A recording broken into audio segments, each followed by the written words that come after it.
Hello friends, good morning, good evening, good afternoon. आपका अपना YouTube channel science with अभी शर्मा पे आपका स्वागत है।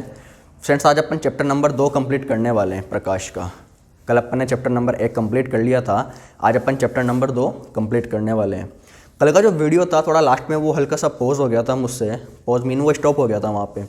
एक्चुअल में चैप्टर वो कंप्लीट हो चुका था, सिर्फ वो लास्ट लाइन बाकी थी उसकी। क्लियर है फ्रेंड्स? तो ये मत समझना कि वो जो चैप्टर था वो आधा रहा था, आधा नहीं था, वो एक्चुअल में कंप्लीट हो चुका था। आज अपन चैप्टर नंबर 2 कंप्लीट करने वाले हैं, उसका नाम है दर्पण। क्या है सर? दर्पण। दर्पण या मिरर। ये चैप्टर नंबर 2 है प्रकाश का। किसका सर? प्रकाश का। दर्पण एक्चुअल में क्या अपनी लाइफ में काम आता है? आता है। अपन सुबह उठते जो अपना चेहरा देखते हैं वो किस में देखते हैं? दर्पण में ही देखते हैं। हालांकि आजकल सेल्फी मोड वाले कैमरे भी आ रहे हैं, लेकिन दर्पण तो दर्पण ही रहेगा। तो स्टार्ट करते हैं अपन अपना नया चैप्टर, उसका नाम है दर्पण। दर्पण एक्चुअल में दर्पण जो होता है वो कितने प्रकार का होता है? सबसे पहला तो टॉपिक क्वेश्चन यही आता है कि दर्पण होता कितने प्रकार का है। तो दर्पण होता है वो 2 प्रकार का होता है। एक तो होता है गोलीय दर्पण और एक होता है समतल दर्पण। एक तो होता है गोलीय दर्पण और एक होता है समतल दर्पण।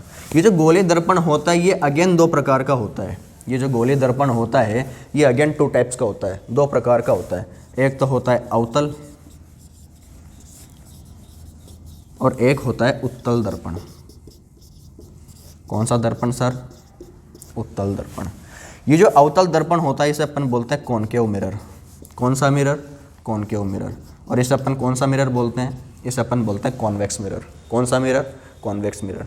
स्टूडेंट्स को काफ़ी डाउट होते हैं कि उत्तल अवतल वो क्या है कि एक दूसरे को इंटरचेंज कर देते हैं, और एग्जाम में भी क्वेश्चंस जब आता है तो वो उसमें भी इंटरचेंज हो जाते हैं कि ये प्रकाश को केंद्रित करता है, फैलाता है, उत्तल अंदर से अबरा हुआ होता है कि बाहर से होता है, कैसा होता है, मतलब वो उस टाइम में कंफ्यूज हो जाते हैं। तो अभी साथ साथ चलोगे उसको कंप्लीट में समझा दूंगा। मेरी बॉडी लैंग्वेज पे ध्यान देना, मैं स्पेशली आपको बोल दूंगा कि इसका मतलब अपसारी, अभिसारी, मैं आपको ये सब चीज़ साथ साथ लेता चलूँगा, तो आपको इसमें कोई दिक्कत नहीं आएगी। और दूसरी बात, अगर आप उत्तल याद कर लोगे तो आपको अवतल अपने आप याद हो जाएगा। क्यों? क्योंकि एक दूसरे की अपोजिट होते हैं। कैसे होते हैं सर? अपोजिट होते हैं। तो स्टार्ट करते हैं अपना नया चैप्टर अपन, दर्पण। दर्पण कितने प्रकार के होते हैं? 2 प्रकार के होते हैं, एक तो गोलीय और एक समतल। एक तो गोलीय और एक समतल। अवतल दर्पण किसका रूप है? गोलीय दर्पण का रूप है। किसका रूप है? गोलीय दर्पण का रूप है। उत्तल दर्पण किसका रूप है? गोलीय दर्पण का रूप है। किसका रूप है? गोलीय दर्पण का रूप है। ये जो अवतल दर्पण होता है इसका दूसरा नाम भी होता है, वो क्या होता है? अभिसारी। क्या होता है? अभिसारी। और ये उत्तल दर्पण होता है इसका भी एक दूसरा नाम होता है, वो क्या होता है? अपसारी। क्या होता है? अपसारी। ये तो होता है अभिसारी और ये क्या होता है? अपसारी। अब देखो, ये अभिसारी अपसारी एक्चुअल में नाम नहीं है, ये एक प्रकार के गुण हैं, प्रॉपर्टी है। क्या है? गुण है। गुण कैसे है सर? मैंने एक नाम लिया अभिसारी और एक नाम लिया अपसारी। तो देखो, अभिसारी जो होता है, जैसे कि मान लो कोई लेंस या दर्पण है, यहाँ से प्रकाश की कोई किरण आ रही है, तो क्या करेगा कि इस किरण को एक जगह पर ये केंद्रित कर देगा। क्या कर देगा? केंद्रित कर देगा। प्रकाश की किरण किधर से आ रही है? इधर से आ रही है, यहाँ पर टकरा रही है, और टकराने के बाद में एक जगह पर क्या कर रहा है? उन्हें केंद्रित कर रहा है। क्या कर रहा है? केंद्रित कर रहा है। तो जो केंद्रित करने का गुण होता है वो क्या होता है? अभिसारी होता है। क्या होता है? अभिसारी होता है। ये मैंने अभी कहा कि जो अगर आप इसे याद कर लोगे तो आपको ये याद करने में बिल्कुल भी आसानी, बिल्कुल भी मुश्किलात नहीं होगी। क्यों नहीं होगी?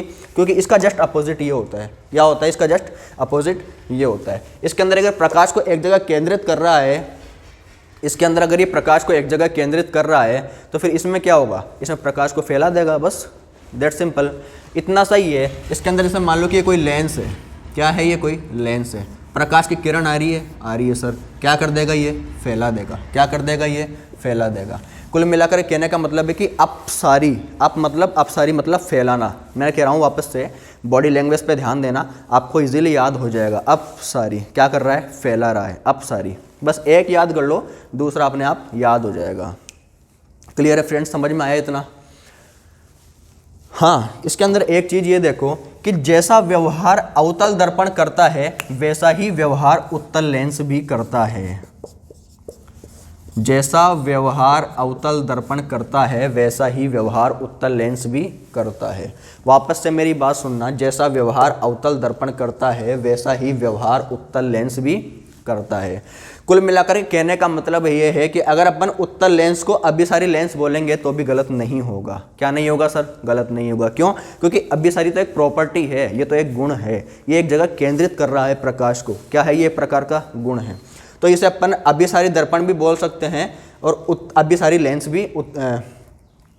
लेंस भी बोल सकते हैं। क्लियर है फ्रेंड्स? इसका जस्ट अपोजिट यहाँ पे आ जाएगा।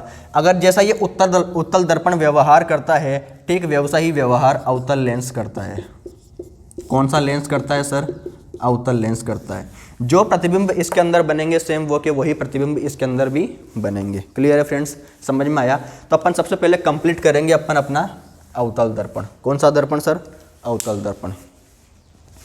देखो साथ साथ चलोगे, कंप्लीट समझ में आएगा और लास्ट तक समझ में आएगा। और अभी जो मैं कॉन्सेप्ट बताने वाला हूँ अगला, इसके अंदर जो प्रतिबिंब बनेंगे, अभी जो मैं आपको ये कॉन्सेप्ट बताने वाला हूँ, इसको ढंग से समझ लेना। सिर्फ एक छोटी सी शॉर्ट टेक वगैरह होगी, उससे आपको कंप्लीट समझ में आ जाएगा। और लास्ट तक की आपकी जो समस्या है, इसको याद करने की, प्रतिबिंब कैसे बनते हैं, वो सब आपकी प्रॉब्लम सॉल्व हो जाएगी। मैं आपको 10th जो बुक्स में दे रखा है NCERT वगैरह में कि यहाँ पे ऐसे ऐसे बन रहा है, ऐसा मैं कुछ भी नहीं बताऊँगा। सिर्फ एक सिंपल डायग्राम के थ्रू, एक ही डायग्राम के अंदर पूरे प्रतिबिंब आ जाएंगे। अपन ऑब्जेक्ट कहाँ पे रख रहे हैं, प्रतिबिंब कहाँ पर बन रहा है, किस किस के बीच में बन रहा है, किस किस के बीच में रख रहे हैं, सब कुछ कंप्लीटली एक डायग्राम के अंदर अपन कंप्लीट कर लेंगे। बस आपको कुछ 2-3 चीज़ें छोटी छोटी है, उन्हें याद रखना है। क्लियर है फ्रेंड्स? सबसे पहले अपन स्टार्ट करते हैं अवतल दर्पण में प्रतिबिंब।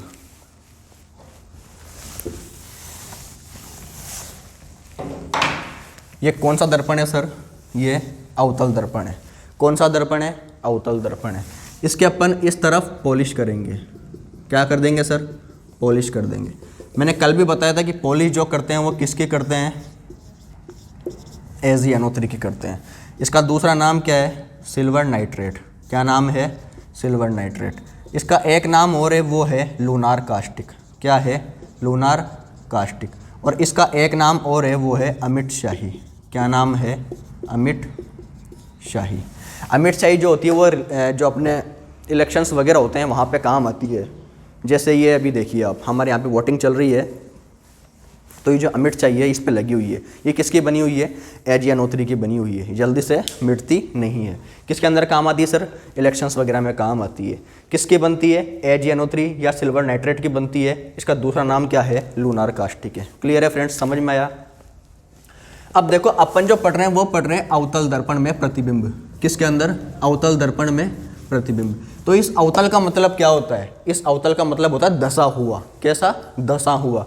देखो अगर अपन इधर से अपन जो फोटो देखेंगे मिरर के अंदर, तो देखो यहाँ से एक दसा हुआ अपने को दिख रहा है, इसके अंदर एक केव बन रही है। क्या बन रही है? एक गुहा बन रही है। कुल मिला के दसा हुआ दिख रहा है ना। तो अवतल का मतलब क्या होता है? दसा हुआ। इसलिए इसका नाम क्या है? अवतल दर्पण है। इसकी जो पॉलिश है वो किसकी तरफ की गई है? बाहर की तरफ की गई है। किधर की गई है? बाहर की गई है। अपन सबसे पहले अब इसको समझते हैं कि इसके अंदर जो प्रतिबिंब है वो कैसे बनते हैं। तो सबसे पहले अपन एक लाइन खींचेंगे। क्या खींचेंगे? लाइन खींचेंगे। अब सबसे पहले अपने को एक चीज़ ये देखनी है, इसको अगर अपने को सिंपल तरीके से समझना है तो सबसे पहले तो अपने को ये याद करना है कि अपन जो प्रतिबिंब बना रहे हैं उसके लिए अपन वस्तुओं को कहाँ कहाँ पर रख रहे हैं। अपने जो ऑब्जेक्ट्स हैं, वस्तुएं हैं, उन्हें अपन कहाँ कहाँ पर रख रहे हैं ताकि प्रतिबिंब सही से बन सके। तो अपन टोटल 6 जगहों पर ऑब्जेक्ट रखेंगे। कहाँ पे रखेंगे? 6 जगहों पर ऑब्जेक्ट रखेंगे।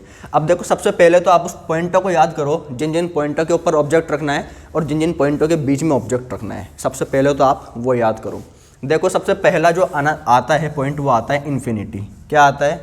इन्फिनिटी। सबसे पहले अपन वस्तु को कहाँ पर रखेंगे? अनंत पर रखेंगे। कहाँ पर रखेंगे सर? अनंत पर रखेंगे। सेकेंड नंबर पर आता है सी। सी का मतलब क्या होता है? वक्रता केंद्र होता है। अभी मैं यहाँ पर लिख दूंगा। उसके बाद में थर्ड नंबर पे आता है एफ, यानी फोकस दूरी। और ओ का मतलब क्या होता है? ध्रुव। क्या होता है सर? ध्रुव। इस सी का मतलब क्या है? वक्रता केंद्र या वक्रता त्रिज्या, रेडियस ऑफ कर्वेचर। इस एफ का मतलब क्या है? फोकस दूरी। क्या है सर? फोकस दूरी या फोकस बिंदु। इस एफ का मतलब क्या है? फोकस दूरी या फोकस बिंदु। इनफाइनाइट मैंने बता दिया, अनंत। पूरे ब्रह्मांड में कहीं भी हो सकता है, कहीं से भी प्रकाश आ सकता है, कहीं पे अपन वस्तु को रख सकते हैं और अपने को ये देखना है कि उसका प्रतिबिंब कहाँ पर बनेगा। क्लियर है फ्रेंड्स, समझ में आया इतना। अब देखो मैंने यहाँ पे दो लिखे सी और एफ, वक्रता केंद्र और फोकस दूरी। इन दोनों के बीच में एक संबंध भी होता है। क्या होता है? इन दोनों के बीच में एक रिलेशन भी होता है। वो रिलेशन क्या होता है? सी बराबर 2f का होता है।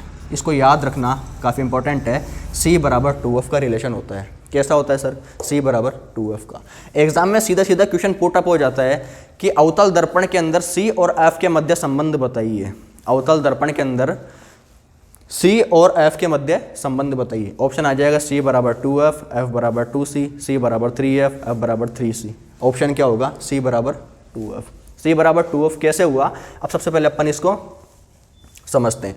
सबसे पहले देखो, यहाँ से ध्रुव से लेके एफ की दूरी जितनी होगी ये उसकी जस्ट डबल होगी। कितनी होगी? जस्ट डबल होगी। कितनी होगी सर? डबल होगी। अगर जैसे ये 5 है तो ये कितनी होगी? 10 होगी। ये 4 है तो ये कितनी होगी? 8 होगी। ये 0 है तो ये कितनी होगी? डबल 0 होगी। ये 1 है तो ये कितनी होगी? 2 होगी। समझ में आया फ्रेंड्स? ये इसके जस्ट डबल होगी। अगर यहाँ से ओ से लेके एफ तक की दूरी 3 है तो ये कितनी हो जाएगी? 6 हो जाएगी। अगर आपसे बोले कि सी की दूरी एक अवतल दर्पण के अंदर सी की वक्रता केंद्र से लेके सी की दूरी अगर 4 है तो इसकी दूरी ज्ञात करो, आराम से निकाल लोगे इस फॉर्मूले से। सी बराबर 2f। क्लियर है फ्रेंड्स? समझ में आया इतना। अब उसके बाद में अपन देखते हैं, ये 4 पॉइंट हो गए, ये अपने को याद रखने थे। इसके बाद में अपन देखते हैं वस्तु को अपन कहाँ कहाँ पे रखेंगे, कहाँ कहाँ पर रखेंगे। तो अपन जो पहली वस्तु रखेंगे वो कहाँ पे रखेंगे? इनफाइनाइट पे रखेंगे। कहाँ पे रखेंगे सर? इनफाइनाइट पे रखेंगे। अपन जो दूसरा ऑब्जेक्ट है वो कहाँ पे रखेंगे? इनफाइनाइट और सी के बीच में रखेंगे। कहाँ पे रखेंगे? इनफाइनाइट और सी के बीच में रखेंगे। अपन जो तीसरा ऑब्जेक्ट है वो कहाँ पे रखेंगे? सी या वक्रता केंद्र पर रखेंगे। कहाँ पर रखेंगे? सी या वक्रता केंद्र पर रखेंगे। अपन जो अपना फोर्थ ऑब्जेक्ट है वो कहाँ पे रखेंगे? सी या एफ के बीच में रखेंगे। कहाँ पे रखेंगे सर? सी या एफ के बीच में रखेंगे। अपना जो फिफ्थ ऑब्जेक्ट है अपन वो कहाँ पे रखेंगे? फोकस दूरी पर रखेंगे। कहाँ पर रखेंगे सर? फोकस दूरी पर रखेंगे। और छठे नंबर का जो ऑब्जेक्ट अपन वो कहाँ रखेंगे? फोकस से पहले। कहाँ पे रखेंगे सर? फोकस से पहले। फोकस से पहले या फोकस और ध्रुव के बीच में। यहाँ पर ओ क्या है? ध्रुव है। क्या है सर? ध्रुव है। कुल मिलाकर के समझ में आया। वापस 6 लोकेशन कौन कौन सी है? सबसे पहले तो 4 लोकेशन मेरे साथ साथ में वापस से याद करो। पहली इनफाइनाइट, दूसरी सी या वक्रता केंद्र, तीसरी एफ या फोकस दूरी, और चौथी ध्रुव। समझ में आया? ये 4 चीज़ें याद हो गई। उसके बाद में अपन ये याद करेंगे कि अपन 6 जगहों पर वस्तु रख रहे हैं। कहाँ कहाँ पर रख रहे हैं सर? अपन टोटल 6 जगहों पर अपन क्या रख रहे हैं? ऑब्जेक्ट या वस्तु रख रहे हैं। पहली कहाँ पे रखेंगे? इनफाइनाइट पे। पहली कहाँ पे रखेंगे? इनफाइनाइट पे। दूसरी कहाँ रखेंगे? इनफाइनाइट और सी के बीच में।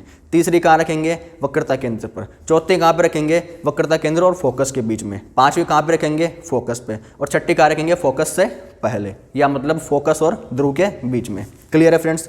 समझ में आया इतना? इतना अगर आपको समझ में आ गया तो उसके बाद में सिर्फ आपको एक चीज़ समझनी है और एक नंबर याद रखना है। कितना नंबर याद रखना है? एक। वो नंबर क्या है सर? 6।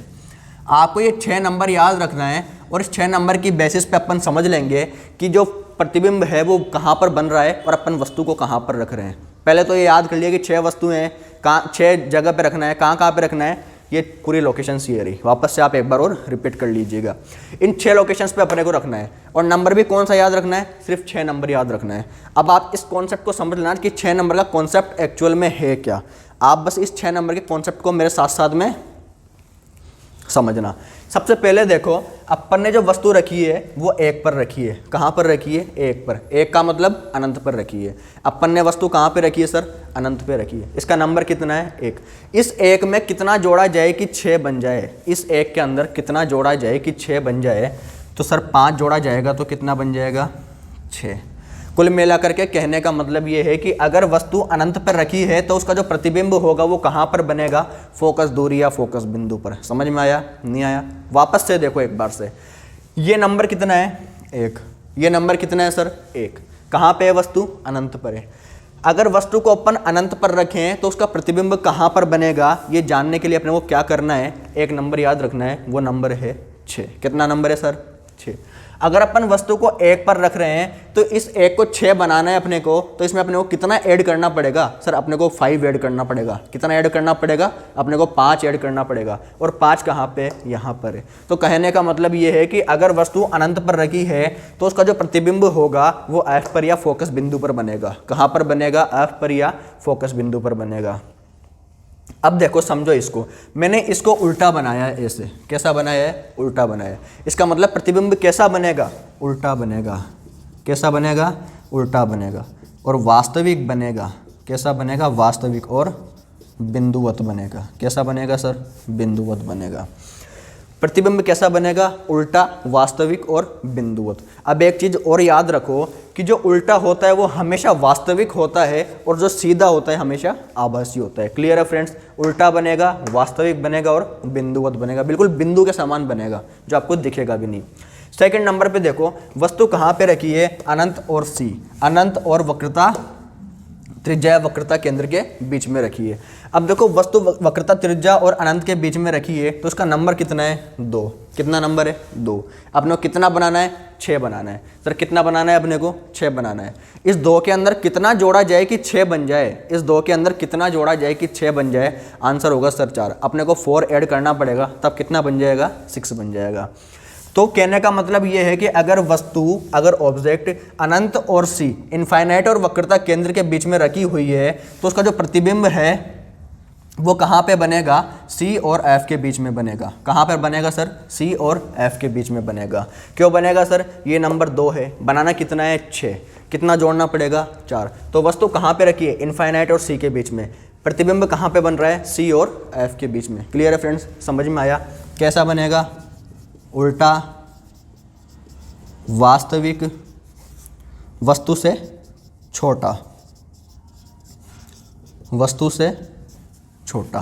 थर्ड नंबर पे आ गया ये सी। अब अपन वस्तु को कहाँ पे रख रहे हैं? सी पर रख रहे हैं। सर कहाँ पर रख रहे हैं अपन वस्तु को? वक्रता केंद्र या वक्रता त्रिज्या पर रखे हैं। इसका नंबर कितना है? 3। कितना नंबर है इसका? 3 नंबर है। अपने को इसको क्या बनाना है? 6 बनाना है। क्या बनाना है सर? अपने को इसको 6 बनाना है। इस 3 में कितना जोड़ा जाए कि 6 बन जाए? इस 3 में कितने ऐड किए जाए कि 6 बन जाए? आंसर होगा सर 3। अपने को 3 ऐड करना पड़ेगा। तो कहने का मतलब क्या है कि अगर वस्तु वक्रता केंद्र पर है, अगर वस्तु वक्रता त्रिज्या पर है तो प्रतिबिंब कहाँ पर बनेगा? वापस इसी पर बनेगा। क्यों? इसका नंबर 3 है। कितना बनाना है? 6। कितना ऐड करना पड़ेगा? 3। मतलब टोटल में जब अपन इसको ऐड करेंगे तो वापस इसी संख्या को ऐड करना पड़ रहा है। तो कुल मिला के प्रतिबिंब जो बनेगा वो कहाँ पर बनेगा? सी या वक्रता केंद्र पर। कैसा बनेगा? उल्टा, वास्तविक और वस्तु के बराबर। ये ध्यान रखना है,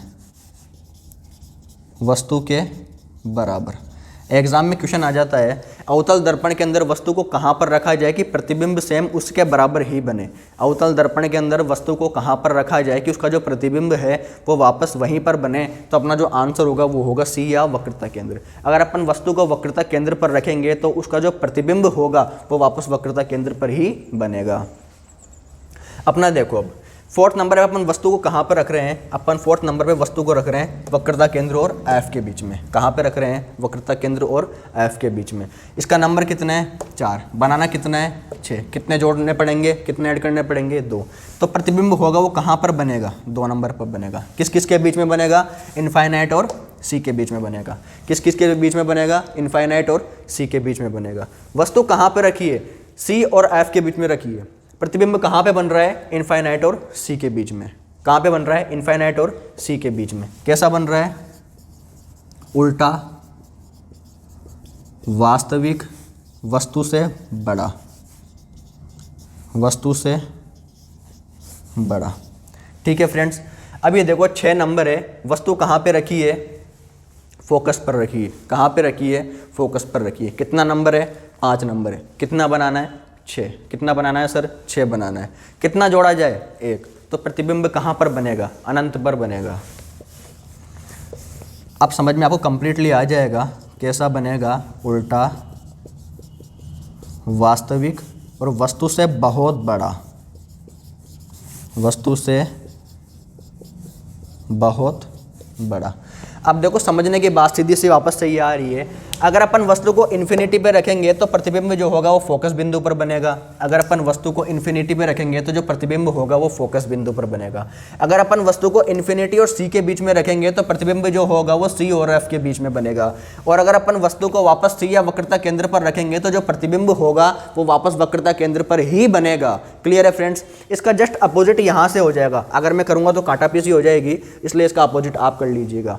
कहने का मतलब अनंत पे रखेंगे एफ पे बनेगा, इन दोनों के बीच में रखेंगे अनंत और सी के बीच में तो सी और एफ के बीच में बनेगा। और अगर सी के बीच सी पर रखेंगे तो सी पर ही बनेगा। सी और एफ के बीच में रखेंगे तो अनंत और सी के बीच में बनेगा। और अगर वस्तु को अपन फोकस बिंदु पर रखेंगे तो जो प्रतिबिंब होगा वो कहाँ पर बनेगा, अनंत पर बनेगा। क्लियर है, समझ में आया। इसको आप फटाफट से लिख लीजिए। इसकी मैं लोकेशन भी लिख देता हूँ कि वस्तु कहाँ पर रखी है और प्रतिबिंब कहाँ पर बन रहा है। हालांकि समझ में आ गया होगा, फिर भी अपन एक जगह इसको लिख देते हैं। जैसे मान लो कि ये वस्तु रखी हुई है,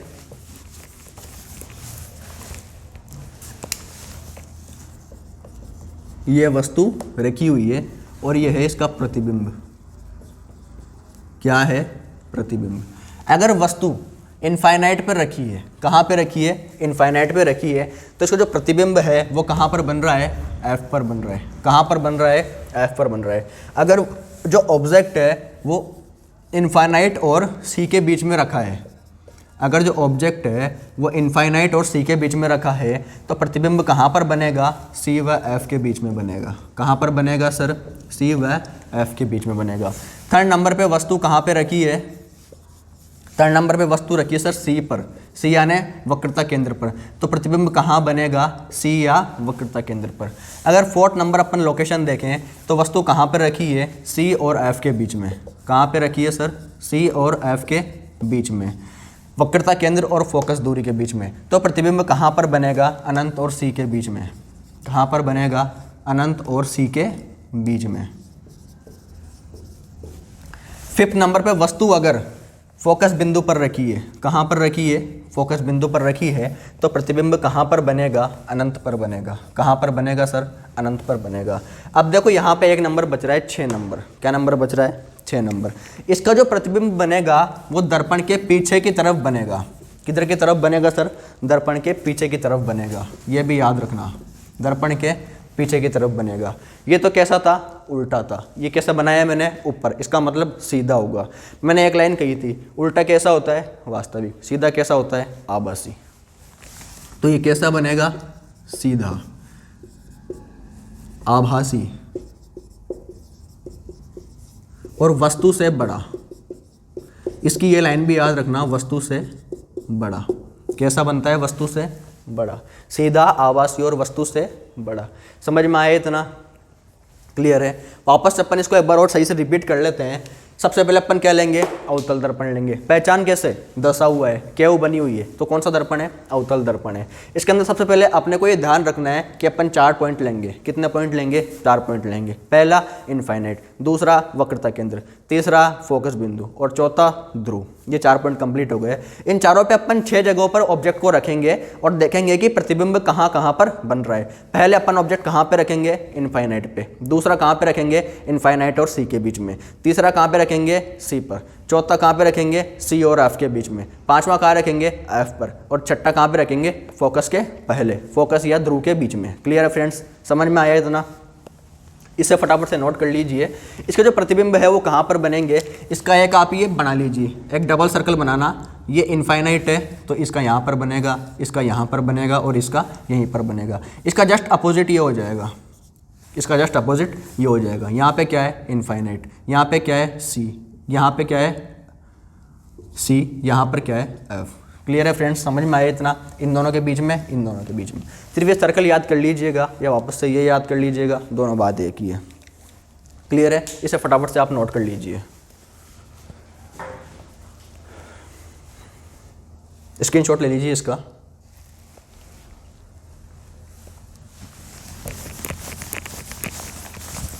उम्मीद है ये समझ में आ गया होगा, और नहीं आया तो वीडियो को आप वापस से एक बार रिपीट मोड पे लगा लीजिए। काफ़ी शॉर्ट ट्रिक से बताया है इसे, शायद लंबे टाइम तक आपको याद भी रहे। एक डायग्राम के अंदर अपन ने पूरा अवतल दर्पण इसके अंदर बनने वाले प्रतिबिंब, इस पर कौन कौन सी शाही जो होती है उसका वो पॉलिश की जाती है, उस शाही के नाम क्या क्या होते हैं, ये सब कुछ अपन ने एक वीडियो में कंप्लीट कर लिया है। अब देखो फ्रेंड्स, इसके बाद में आता है अवतल दर्पण के उपयोग। किसके उपयोग? अवतल दर्पण के उपयोग।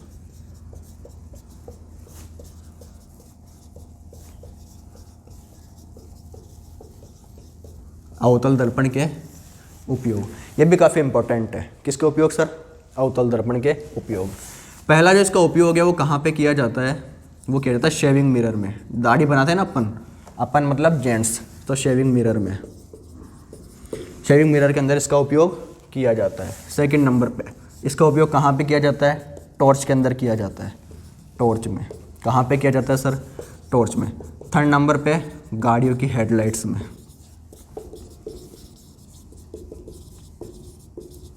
कहाँ पे सर? गाड़ियों की हेडलाइट्स में। फोर्थ नंबर पे कहाँ पे किया जाता है? ENT हॉस्पिटल्स में।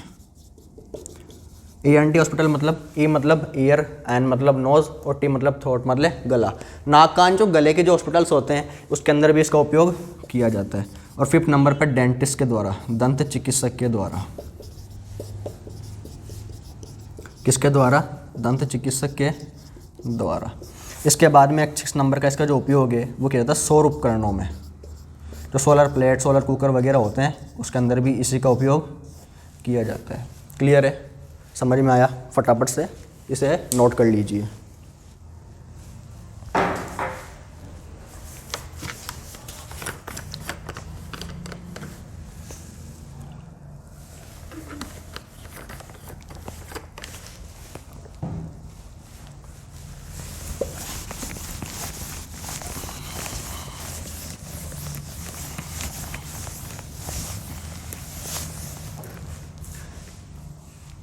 क्लियर है फ्रेंड्स? समझ में आया इतना? इसके बाद में आप एक क्वेश्चन देखो। अवतल दर्पण में वस्तु व प्रतिबिंब, वस्तु व प्रतिबिंब के बीच की, वस्तु व प्रतिबिंब के बीच की न्यूनतम दूरी कितनी होगी या कितनी हो सकती है? कितनी हो सकती है? ऑप्शन है A 0, B infinite, C 1, D 1/2, E none of this. इनमें से कोई नहीं। फटाफट से इसका आंसर बताओ। मैंने अभी जो आपको एक कॉन्सेप्ट करवाया था अवतल दर्पण वाला, उसके अंदर जो अपन ने 4 वस्तुएं रखी थी, मतलब जो 4 अपन ने जो चिन्ह लिए थे, लोकेशंस ली थी, उन्हीं के बीच में से इसका आंसर है। फटाफट से थोड़ा सोचो और बताओ। देखो, कुछ का तो आंसर आ रहा है 0, किसी का आ रहा है 1, किसी का आ रहा है 1/2, किसी का आ रहा है इनफाइनाइट और किसी का आ रहा है नन ऑफ दिस। सिर्फ वो तुक्केबाजी कर रहे हैं क्योंकि ये मैं ऑफलाइन क्लासेस के एक्सपीरियंस के हिसाब से बता रहा हूँ। इसका जो मेन कॉन्सेप्ट है वो किसी को पता नहीं होता है, जबकि मैंने पहले बहुत ढंग से इसको बताया था कि इसका जो आंसर है मतलब इसी के अंदर छिपा हुआ है, तो आप वापस से उसको याद करते हो तो आपको समझ में आता। मैंने आपको ये लिखाया था अवतल दर्पण। कैसा दर्पण था सर ये? अवतल दर्पण। अपन ने 4 लोकेशंस ली थी, उसके अंदर एक जगह आई थी C। क्या आई थी सर? C मतलब वक्रता केंद्र। ये जो वक्रता केंद्र है इसका नंबर था 3। कितना था? 3। कितना बनाना था? 6। कितना ऐड किया? 3। कुल मिलाकर के कहने का मतलब ये था कि अगर अपन वस्तु को वक्रता केंद्र पर रखेंगे तो उसका जो प्रतिबिंब होगा वो कहाँ पे बनेगा? वक्रता केंद्र पर ही बनेगा। कहाँ पे बनेगा? वक्रता केंद्र पर ही बनेगा। तो वस्तु कहाँ पे रखे अपन? वक्रता केंद्र पर।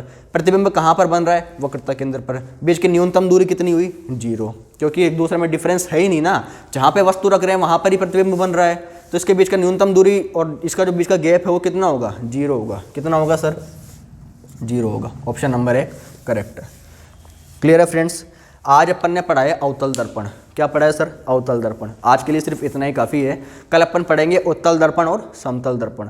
इसको वापस से देख लेना, इसके अंदर से आपके जो क्वेश्चंस आएंगे वो लगभग सही हो जाने चाहिए, क्योंकि मैंने इसको बहुत बेसिक्स है और बहुत जीरो से बताया है और एक अच्छे लेवल तक। सिर्फ एक डायग्राम के अंदर अपन ने पूरा का पूरा कंप्लीट कर लिया है। सिर्फ एक डायग्राम में प्रतिबिंब कहाँ पर बनेंगे, वस्तु को अपन कहाँ कहाँ पर रख रहे हैं, सब कुछ कंप्लीट हो चुका है। तो फ्रेंड्स आपको अगर समझ में आया तो वीडियो को लाइक शेयर एंड सब्सक्राइब जरूर कीजिए और मेरे को सपोर्ट भी कीजिए ताकि मैं आपके लिए आगे कुछ और नया ला के आ सकूँ।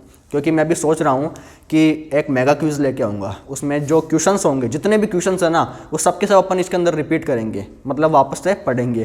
क्योंकि एग्ज़ाम जो होता है ना, एनटीपीसी रेलवे के जितने भी एग्ज़ाम हो रहे हैं, सब में 80% से 90% क्वेश्चन तो वापस रिपीट ही हो रहे हैं, नए क्वेश्चन है ही नहीं। जितने आने थे उतने आ चुके और जो 10% बचते हैं वो नए आ जाते हैं बन के। बाकी जो क्वेश्चन होते हैं पूरे के पूरे वो रिपीट ही होते हैं। तो मैं आपके लिए एक मेगा क्विज़ भी लेके आऊँगा। उसके साथ में मैं एक चीज़ और लेके आने वाला हूँ, वो है क्विक रिवीजन।